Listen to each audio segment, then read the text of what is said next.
The unseasonable storm came up so suddenly. It was as if it were not an earthly storm at all, but some diabolical curse from an ancient Aspatrian god.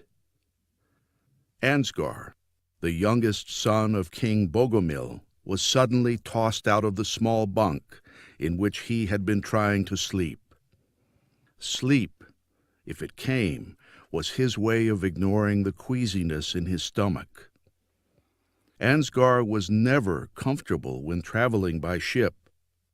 The storm that was approaching them at rapid speed was even closer by the time Ansgar came up on deck and went to stand near the captain.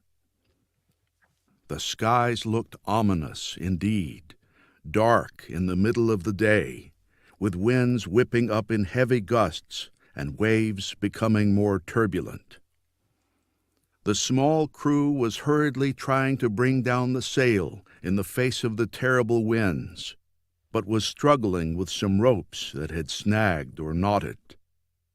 Ansgar was no seaman, but it was obvious that they were all worried. No, they were scared. "I don't understand, Captain," Ansgar shouted to him to be heard above the noise of the storm. "It was clear and calm when I went below only a couple of hours ago. It should still be, my lord. But this is some cursed storm we are facing." His men shouted to him and pointed. In the heart of the rumbling storm now bearing down on them, the crew could clearly see lightning strikes, and not just one, many, very many. The captain warned Ansgar away from the mast and then looked past him in horror. Ansgar turned and saw something he had never seen before. Two huge waterspouts, bearing down on them even as more flashes of lightning colored the sky an odd green. The captain pushed Ansgar to the prow and handed him rope. There was a sudden terrible sound as lightning struck the mast, and shards of wood went flying. Already weakened by the winds that blasted its partially unfurled sail, the mast suddenly broke and crashed down on the captain as he tried to flee it, and on Ansgar, who could not get out of the way.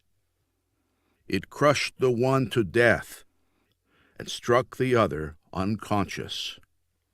Ansgar only knew that everything went black.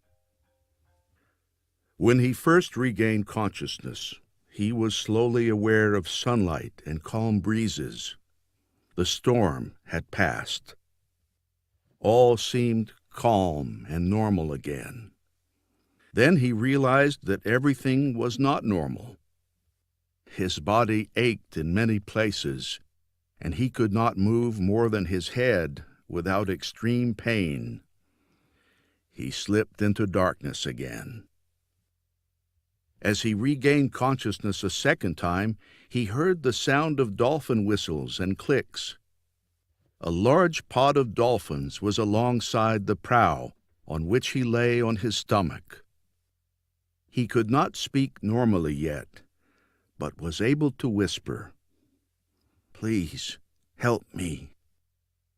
Whether they heard his plea, he could not say, but the pods surrounded his raft and gently nudged him in the southeasterly direction. Ansgar was aware of the dolphins as he moved in and out of consciousness, but he couldn't speak. He could only pray.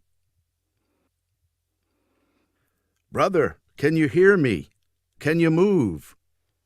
Ansgar opened his eyes to find a man blocking the sunlight above him. "Yes," he weakly murmured. "No," he whispered. "Water," he begged. The fisherman shouted up to his ship as he placed the end of a water flask in Ansgar's mouth and let him slowly drink from it.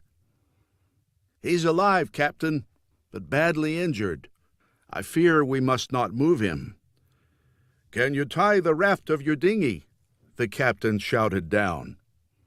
"Aye, sir, there's a rope here." "Then we'll pull you behind us." Revived by the water, Ansgar asked weakly if the dolphins had gone. "Dolphins, brother? There are no dolphins here." Ansgar frowned before he blacked out again.